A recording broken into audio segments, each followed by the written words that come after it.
trio Ezequiel Araújo, João Magalhães e Tássio Cruz. Tássio amanhã vai... E o Ezequiel vai fiscalizar a reunião da prefeitura para saber os detalhes. Nós vamos trazer aqui todos os detalhes. Ó, flagra do dia.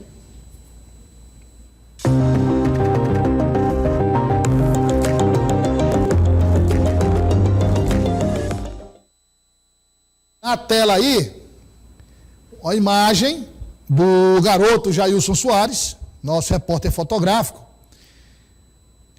da abertura do ano judiciário. E aí, o João, inclusive, já falou sobre, especificamente, a justiça eleitoral. E eu queria começar com o Ezequiel, para depois fechar com o Tássio. Ezequiel, qual o seu destaque que você observou, qual a particularidade observada por você nessa solenidade? Douglas, mais uma vez, boa tarde a você, boa tarde a quem nos acompanha aqui no ODN. Douglas, foi a ocasião, então, de abertura, né? O marco inicial, então, do Poder Judiciário piauiense para o ano, então, de 2024. Esse ano, então, que vai ser bastante desafiador para a Justiça Eleitoral em razão, né, das eleições de 2024 que vai acontecer agora no final do ano. Um dos destaques que eu dou, Douglas, é basicamente sobre esse, né? A gente estava ali conversando entre os outros colegas de imprensa e também dialogamos justamente com o Erivan Lopes, a qual nos destacou essa missão do Tribunal Regional Eleitoral do Piauí nessa ascensão das inteligências artificiais, Douglas, que vai ser então um grande imbróglio para agora essas eleições, né? A gente teve em 2022 a questão das fake news, igualmente aconteceu na questão de 2020, mas agora a conversação que os próprios desembargadores, as outras autoridades estavam dialogando conosco é sobre isso, sobre a questão das inteligências artificiais. E esse evento, claro, né, reuniu, além dos outros desembargadores, também a própria Ordem dos Advogados do Brasil, Seccional Piauí, doutor Pessoa, que sempre está presente na abertura do ano legislativo, e outras coisas que nos informaram, Douglas, que 260 mil processos, então, foram baixados, finalizados em 2023, e a grande missão agora desse ano de 2024 é dar essa celeridade, né? Que os trâmites aconteçam da forma correta para que os outros processos que ainda não foram transitados e julgados possam ter essa continuação agora, nesse ano de 2024.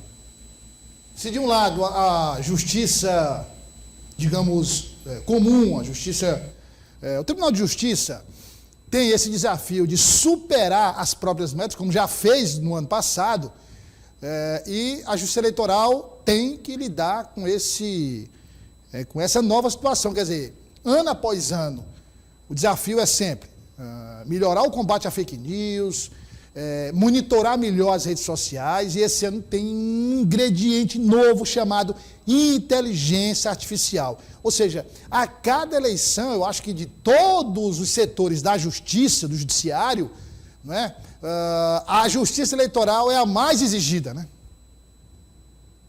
Sem dar spoiler, mas já dando, estamos preparando material exclusivo e especial para o Jornal Dia sobre essa chegada da inteligência artificial nas campanhas, Douglas. Eu conversava hoje pela manhã com especialistas e me relatavam justamente essa preocupação nessa possível manipulação de recursos de áudio, de vídeo, a construção, a colocação de falas em locais onde candidatos não disseram aquele conteúdo. Então, é um material bem completo. Nós temos 3 dias de agendas no TSE essa semana, 23, 24 e 25, em que o tema vai ser discutido, e a gente vai trazer um material bem especial no Jornal Dia sobre essa situação. Só um bastidor curioso, Douglas. Eu conversei hoje com os 3 candidatos à presidência da OAB no último pleito. Candidato Carlos Henrique, que ficou em terceiro, Raimundo Júnior e Celso Barros. Os 3 estiveram no evento. E a pergunta que eu fiz aos 3 foi sobre a eleição da OAB, que ocorre em novembro deste ano, depois das eleições municipais. E todos, Douglas, foram bem evasivos, não querem falar no momento sobre a eleição, mas devemos ter uma eleição muito acirrada na OAB, e antes da eleição na OAB passa uma ou talvez duas eleições do 5º Constitucional para o Tribunal de Justiça. A gente destacou na nossa participação inicial. A promessa também é de bastidor muito quente no meio do direito, no meio jurídico. Vários nomes despontam como possíveis pretensos candidatos à presidência da OAB e também para disputar esse quinto. A última eleição do ano promete ser a mais agitada, Douglas. A medicina. Bom, agora vamos falar de eleição nos municípios. A disputa agora, vamos para a região do Médio Parnaíba, que é a região do Eliezer.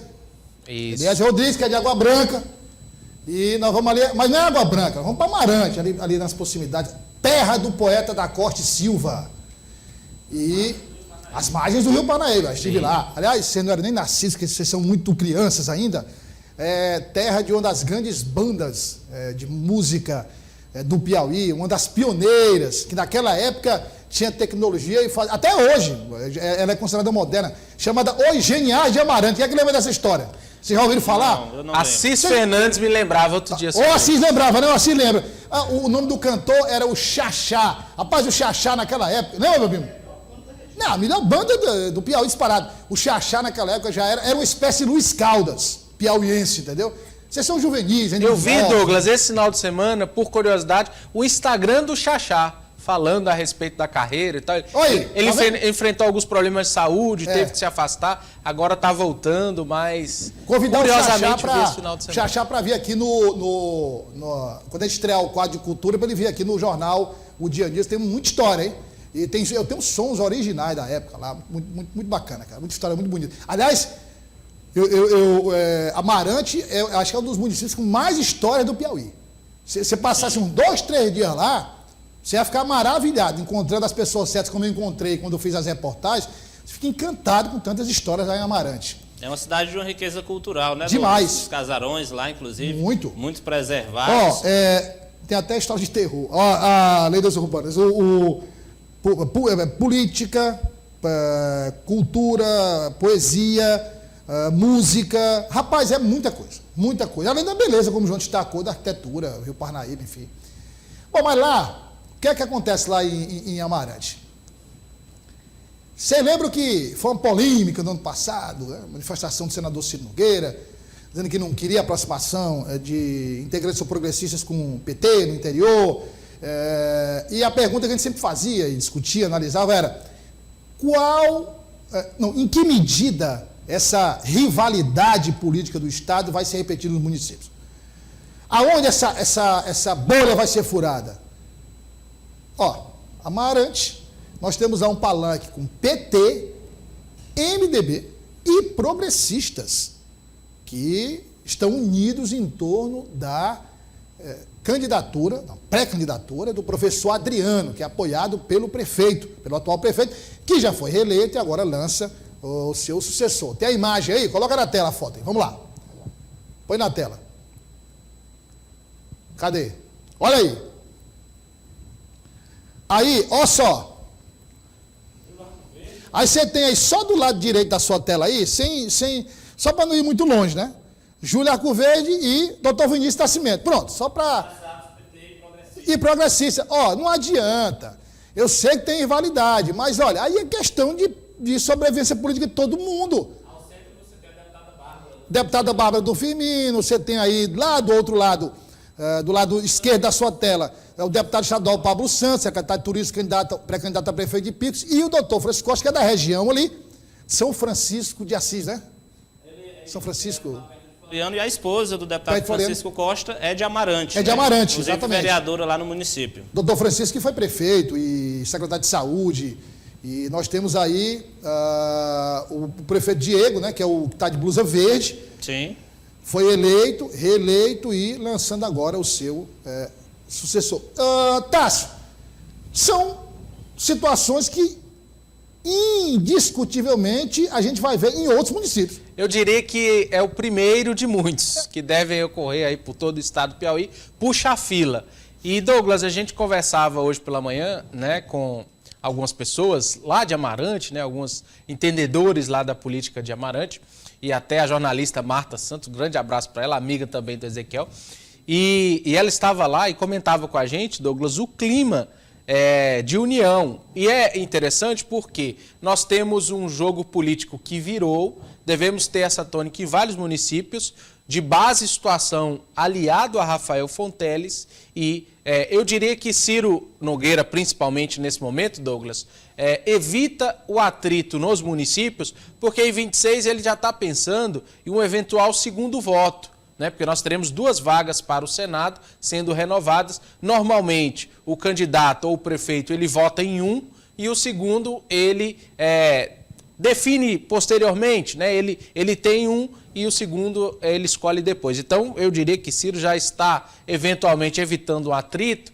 pensando nesta situação. Mas devemos ter em vários municípios a situação, bem pertinho aqui, José de Freitas, isso deverá ocorrer, e outras várias cidades pelo interior do estado, onde o prefeito foi eleito ao lado de Ciro pelo Progressistas, mas a liderança, aquele que ele apoiará para a sucessão, votará em Rafael. Eu diria que é o primeiro de muitos que deveremos ver aí pelo interior. Olha, eu vou mostrar agora uma outra imagem, aí eu quero ouvir o Ezequiel, que é lá no município de Novo Santo Antônio. Novo Santo Antônio fica ali nas proximidades de São João da Serra, Castelo do Piauí, né, me parece que ali em Beneditinos, ali por aí, Alto Longar, enfim, cidade pequena. Peraí, abre o olho do Tasso lá. Rapaz, não é possível que aquela região ali esteja ouvindo o Tasso falar. Pelo amor de Deus, minha gente. Aquela região falando, parece que está falando mímica. Aquela região ali você conhece bem, né? Conheço, inclusive. Região de por exemplo, Novo Santo Antônio, que era município, se não me engano, de São João da Serra, foi emancipada e tal, e é uma cidade pequena, uma cidade muito agradável, muito, muito interessante, cidade de Novo Santo Antônio. Agora coloca aí a imagem lá, vamos lá, olha aí. O Ezequiel vai trazer a informação, rapaz, mas é o seguinte, quase todos os políticos de Novo Santo Antônio, todo mundo filiou ao PT lá, né, Ezequiel? Douglas, o interessante, Douglas, de acordo com dados do IBGE mais recente, né, a cidade tem pouco mais de 3 mil habitantes, né?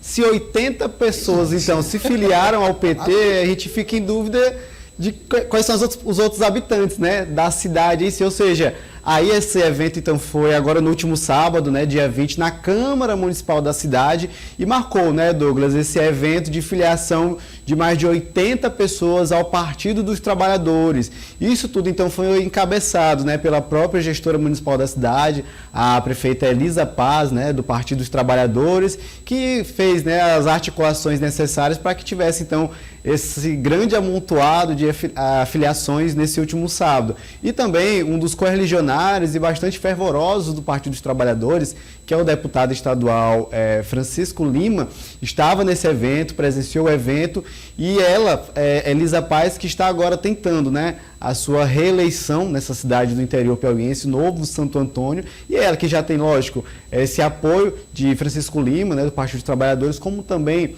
do deputado federal Júlio César, do deputado estadual Georgiano Neto e do próprio governador Rafael Fonteles. Então a gente volta aqui a ver essas atenções, né, a cidade de Novo Santo Antônio e checar, né, Douglas? Vamos checar com mais apuração com quem é que vai ser esse outro pré-candidato que vai disputar, né, a prefeitura da cidade, e ela que agora tem esse reforço de mais 80 nomes para que possam somar nessa disputa eleitoral agora, no final do ano. Para encerrar, só vir aqui o João Magalhães, bem rápido saber se... João, para você ter uma ideia da importância desse ato de filiação. Aí são 80 filiações, lideranças, enfim. Se você chega aqui, vamos lá, eu acho que vocês vão concordar comigo.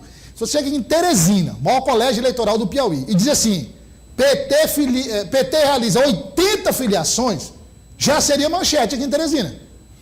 Você imagina proporcionalmente Novo Santo Antônio. Quer dizer, foi realmente, assim, uma jogada de mestre, João, com grande repercussão. O que demonstra exatamente a questão da como é forte, né, a cultura política no interior. Porque não basta ter um lado, é preciso estar ali junto e filiado ao partido do candidato.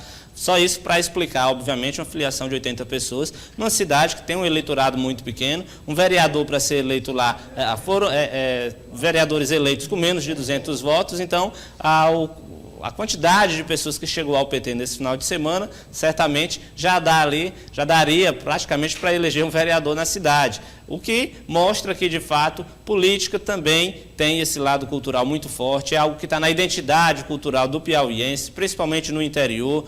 As eleições tradicionalmente são acirradas, muitas vezes decididas ali nos mínimos detalhes, porque de fato é algo que empolga o cidadão. Muitas vezes, Douglas, eu acho que você já ouviu essa crítica também, os colegas Tárcio, Eliezer e Ezequiel, desculpa. Normalmente muita gente às vezes diz, por que no Piauí se discute política os 4 anos, todos os dias? Tem, sem dúvida nenhuma, também entre as explicações essa característica, né, de que é algo realmente que está na cultura, está no sangue do piauiense acompanhar a discussão política, a agenda política, independentemente se é ano eleitoral ou não.